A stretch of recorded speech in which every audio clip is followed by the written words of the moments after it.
ताड़म नमो सिद्धाड़म नमो आयरियाड़म नमो वज्जायाड़म नमो लोये सव साउड़म।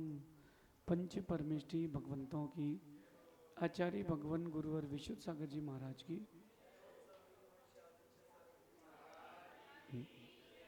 या हम सभी अपने जीवन में सुख और गुणों की अभिवृद्धि के लिए नीति के विषयों का श्रवण कर रहे हैं।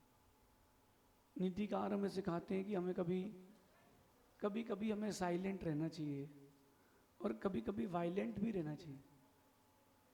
लेकिन नीतिकार ये भी सिखाते हैं कि आपके अंदर एक हेल्पफुल नेचर होना चाहिए। आपकी भाषा में कहें तो मदद करने वाला व्यक्ति, ऐसा स्वभाव भी बनाना चाहिए कि जब कभी किसी को मदद की ज़रूरत हो तो वो बेझिझक बिना कुछ सोचे आपको याद कर ले। ये बहुत बड़ी बात है, ऐसा व्यक्तित्व बनाना बहुत बड़ी बात है कि आप लोगों से पूछता हूँ या आप लोगों को कहता हूँ कि खुद सोचिए कि आपको किसी भी प्रकार से किसी भी चीज़ की ज़रूरत है, कोई एक ऐसा व्यक्ति है आपके पास कि आप आंख बंद करके उससे हेल्प मांग सकते हो? कोई एक आध है?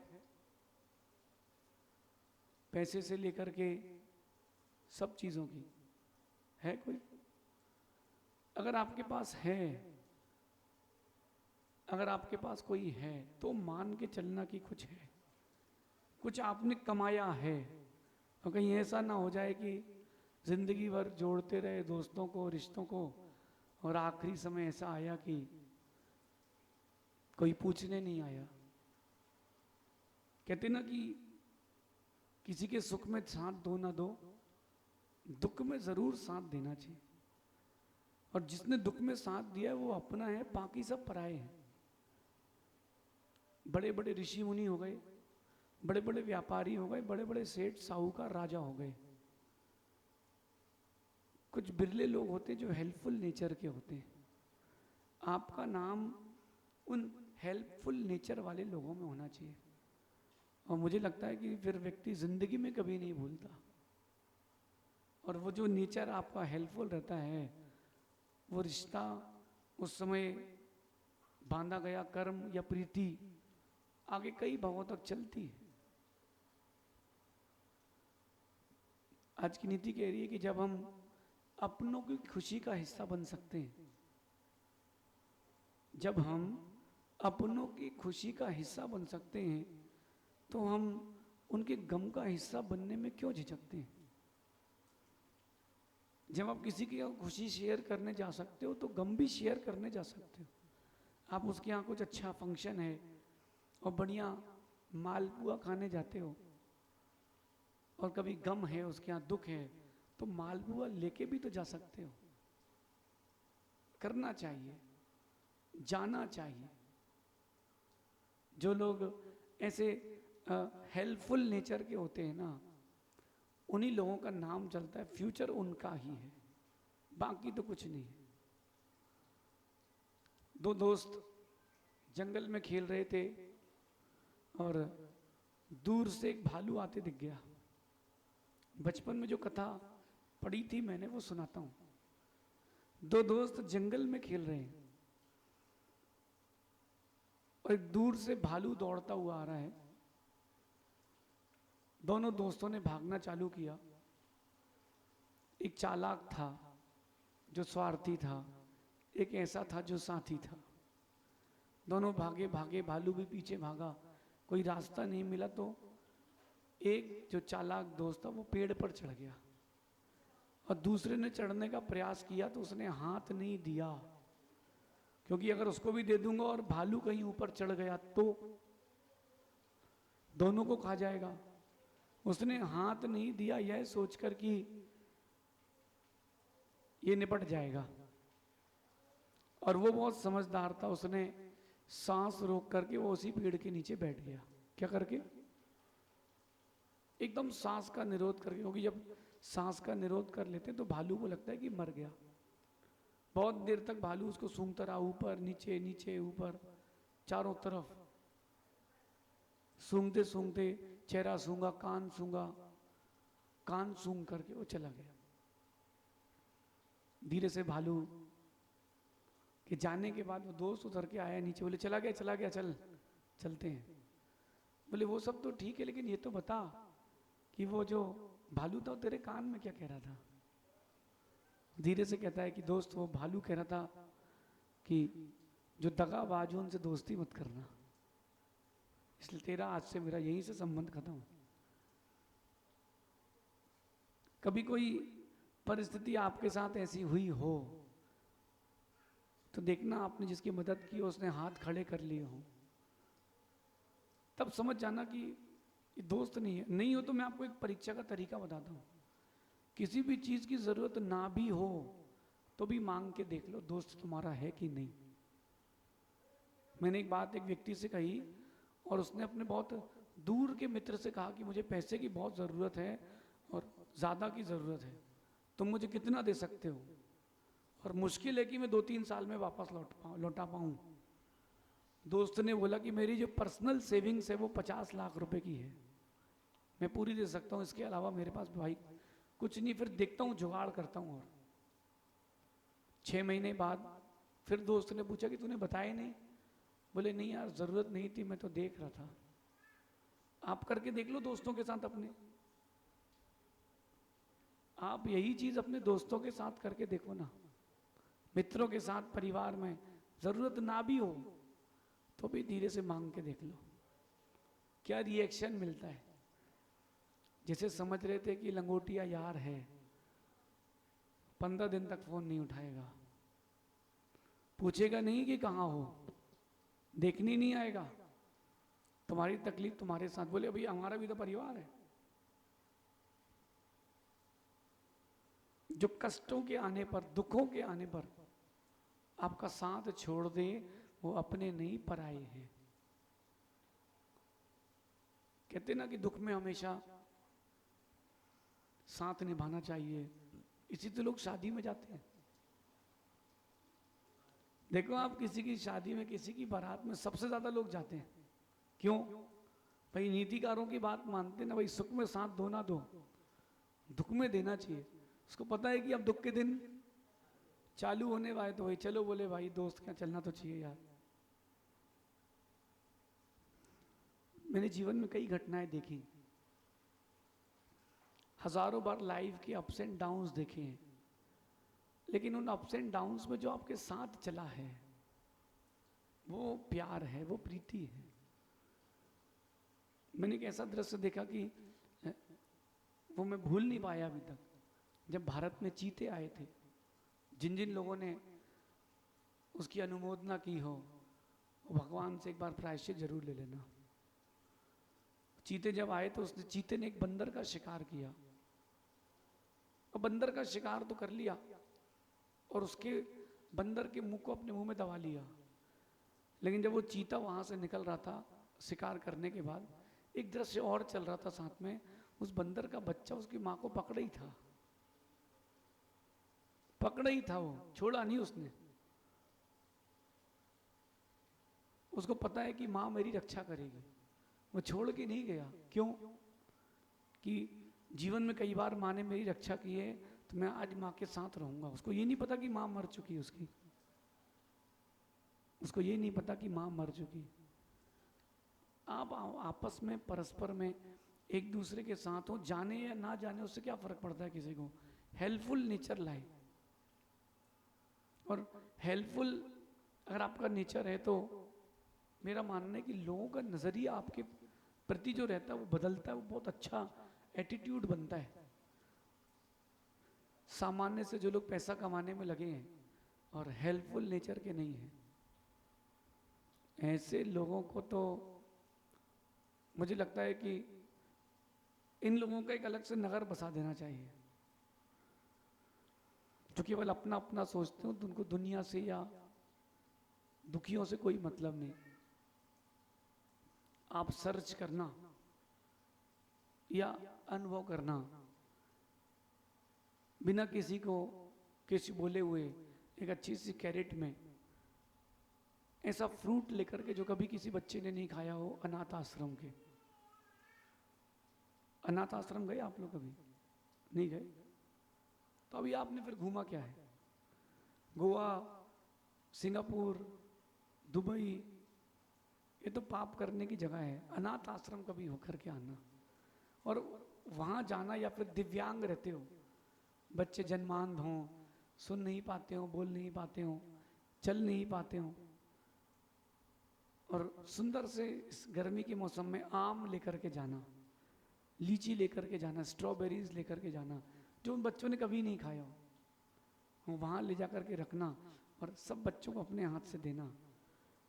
उनके चेहरे की जो खुशी है वो एक तरफ, और करोड़ों रुपए का दान एक तरफ।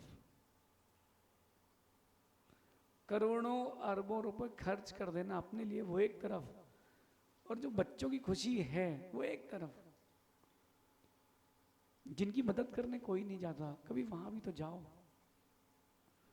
जिनको लोग देखना पसंद नहीं करते तो उसके साथ तो बैठो। कभी वृद्धाश्रम होकर के आओ, किसी बूढ़ी माँ के बाजू में बैठ करके उसका सर दबाना, उसके पैर दबाना।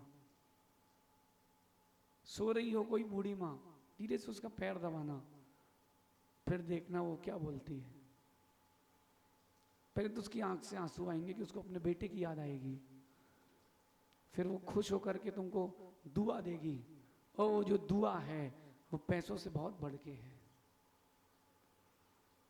यही हेल्पफुल, जो आपका हेल्पफुल नेचर है, यही नेचर आपकी एक अलग आइडेंटिटी बनाएगा। लेकिन आप लोग ये करते नहीं हो, क्योंकि इसमें नाम नहीं होता ना। जिसमें नाम हो, लोग हमारा फेम हो, वो करेंगे। अथवा लोग करेंगे भी अगर ये चैरिटी, तो उस बूढ़ी गरीब माँ के साथ या उस लंगड़े बच्चे के साथ एक सेल्फी लेंगे और स्टेटस पर डालेंगे, स्टोरी में डालेंगे। क्यों? कि लोगों को मालूम चले कि हम चैरिटी करके आए हैं। नहीं भाई, बदलें, अपने आप को हेल्पफुल नेचर का बनाएं। इसको कहते हैं कि शरण वत्सल्य बने। अगर कोई आपके पास आता है आपकी शरण में, तो उसको स्थान दें। देखो, आप राम को देखना, राम का क्या एटीट्यूड। विभीषण चल करके उनके पास आया, राम के पास, बिना शस्त्र के, और राम ने उसको अपनी शरण में ले लिया। अगर राम थोड़ी सा कनिंग होते, चालाक होते, तो ये भी कर सकते थे कि विभीषण को बंदी बनाते और रावण से कहते तेरे भाई को मार दूंगा, सीता को दो, नहीं तो तेरे भाई को मारता हूं। लेकिन राम ने ऐसा नहीं किया। राम ने कहा, लोगों ने उसको आइडिया दिया था राम को, कर सकते हैं, उन्होंने कहा नहीं। फिर इंसानियत का क्या होगा? राम ने उनको जगह दी, स्थान दिया, युद्ध हुआ, और युद्ध में जब रावण मरा, राम सबसे पहले उठ करके विभीषण के पास गए, क्योंकि विभीषण रो रहा था, बहुत दुखी था कि मेरा भाई मरणासन है और मर चुका है। लोगों ने राम से कहा कि दूर हटो, वो भी गुस्से में कुछ भी कर सकता है। राम ने कहा नहीं, उसको अभी जरूरत है, क्योंकि भाई के वियोग का दर्द एक भाई ही समझ सकता है। क्यों ना आप भी ऐसा अपने नेचर बनाएं, राम की तरह नाम चलाना हो तो राम की तरह व्यवहार भी तो हो। चाहिए आपको सब कुछ अच्छा है, लेकिन करना कुछ नहीं अच्छा है। छोटे छोटे बच्चे हमारे पास आते हैं, उनसे हमें क्या लेना देना? वो हमारे लिए क्या दे पाएंगे? ना वो हमको आहार दे पाएंगे, ना वो ढंग से हाथ पैर दबा पाएंगे, कुछ नहीं कर पाएंगे। लेकिन उन बच्चों को हमारे पास आने के बाद अगर लगता है कि ये अपने हैं, तो इससे बड़ी क्या शरणागति है। यही नेचर आप लोगों को आज से अडॉप्ट करना है। आप रास्ते में कहीं जा रहे हैं, कोई गरीब बच्चा, बूढ़ी माँ किसी रास्ते को तय कर रही है, गाड़ी में बिठा के छोड़ाओ ना। तुम्हारा क्या चला जाएगा? तुम्हारा क्या चला जाएगा? एक मैंने स्टोरी पढ़ी थी, एक व्यक्ति अपनी माँ की अस्थि का विसर्जन करने हरिद्वार जा रहा था, और रास्ते में एक माँ अपने बच्चे को ली थी जिसको जन्म से दिखता नहीं है। तो वो दूर से देख के समझ गया कि बच्चे को दिखता नहीं। उसने बोला कि रुक करके कि क्या आपको आगे छोड़ दूं? बोले हाँ, यहाँ से 20 किलोमीटर आगे से हमको मुड़ना है, अब वहाँ तक छोड़ दे, फिर हम लिफ्ट लेके चले जाएंगे। वो माँ अपने बच्चे, अपने पल्लू से बच्चे के पसीना पहुँच रही थी, और 20 किलोमीटर आगे जाकर के उसने छोड़ दिया, और उसने, उस माँ ने उस 10 साल के बच्चे को गोदी पे लिया, क्योंकि उसको 100 किलोमीटर जाना है, पैसे नहीं थे उसके पास कि वहां तक चली जाए। उस आदमी ने पूछा कहाँ जाना है, बोले यहाँ जाना है, 100 किलोमीटर है, मैं चले जाऊंगी, आपका धन्यवाद। वो गाड़ी ले गया, 2 किलोमीटर आगे सोचता है कि मेरी माँ तो चली गई है, लेकिन उस माँ का प्रेम देखो कि वो अपने बच्चे को कितना चाहती है। पीछे आया, उनको गाड़ी में बैठाया, 100 किलोमीटर छोड़ने गया। आप होते तो कभी नहीं जाते, भाई हमारा परिवार, हमारे बच्चे को, हमको यहाँ खाना खाना है, हमको बहुत सारे काम करना है। छोड़ने गया, और वहाँ जैसे ही वो बच्चे को स्कूल में उतारने वाला था, उसने देखा कि वहाँ ऐसे 2500 बच्चे और थे। गांव के अंदर एक स्कूल थी, वहाँ टीचर्स उन बच्चों को संभालते थे, एक ट्रस्ट थी। उसने उस बच्चे से पूछा कि बेटा कुछ खाना है? बोले हाँ हमको वो खाना है। तो उसने एक जो चिप्स के पैकेट नहीं होते, कुरकुरे के पैकेट्स, जो स्टोरी मैंने पढ़ी, उसको बच्चे को एक अच्छे सारे 25 पैकेट दे दिए, बोले ले लो तुम खा लेना। बच्चा बोला ठीक है। और वो बच्चा जैसे ही स्कूल में एंट्री किया, उसने, उसके दोस्त वहीं थे, उसने खूब तेज चिल्लाया कि मैं आ गया, और फिर उसने एक एक पैकेट सबको बांटा। पूरे 25 पैकेट उस बच्चे ने नहीं खाए, उस बच्चे ने एक एक पैकेट सबको बांटा, और सबके साथ बैठा, फिर सबके साथ खाया। इतने में उस आदमी के फोन बजता है कि कहाँ हो? बोले मैं अभी इस गांव में हूँ। बोले वहीं रहना, अभी हरिद्वार के लिए मत निकलना, वहाँ लैंडस्केप हो गया है, जो लोग निकले इतने बजे वो सब मर चुके हैं। वो बच गया। वो 100 किलोमीटर छोड़ने गया था, लेकिन उसने खुद को बचा लिया। आप होते तो क्या करते? आप नहीं जाते, आप उस गरीब की मजबूरी नहीं देखते। सोचो आप कि वो माँ 10 साल के बच्चे को लेकर के कितना दूर जाती, 100 किलोमीटर चल जाती, ना उसके पास खाना था ना पानी था। ऐसा हेल्पफुल नेचर बनाएं। पैसा बहुत कमा लेते हैं आप लोग, लेकिन कभी ऐसे लोगों के भी काम आए वो पैसा आपका, जिनको वास्तविकता में पैसे की जरूरत हो। बचा हुआ ना दें, वो दें जो आपके लिए बचा हो, जो आपने सेव करके रखा हो, वो कुछ ऐसा कुछ करें, तब तो बात है। और एक बात अंत में कहता हूं कि जब कभी परस्पर में आप रिश्ते बनाते हैं तो देखना कि निभाया जा रहा है कि नहीं। रिश्ते वो ही बनाएं जिन्हें आप हमेशा निभाएं। अगर आप रिश्ते नहीं निभा पा रहे हैं तो मेरा कहना है कि ना बनाएं, क्यों किसी को धोखा दें। प्लास्टिक के आम कौन खाएगा? आप कभी किसी के साथ रिश्ते बनाते हैं तो उसको निभाएं, मरते दम तक उसकी मदद करें। कहीं ऐसा ना हो कि उसको ज़रूरत हो और आप मुख फेर लें। जब आपको छांव की ज़रूरत हो और आप जाओ छांव में और पेड़ अपने पत्तियां बंद कर ले, तो आपको ठंड लग रही हो, आप सूरज के पास जाओ, सूरज अपने आप को ढक ले, तो गर्मी लग रही हो, चंद्रमा की चांदनी में जाओ, चंद्रमा मुख फेर ले, तो अच्छा नहीं लगेगा। आप भी अपने आप में एक हेल्पफुल नेचर डेवलप करें। शेष आगे दिखेंगे। भगवान महावीर स्वामी की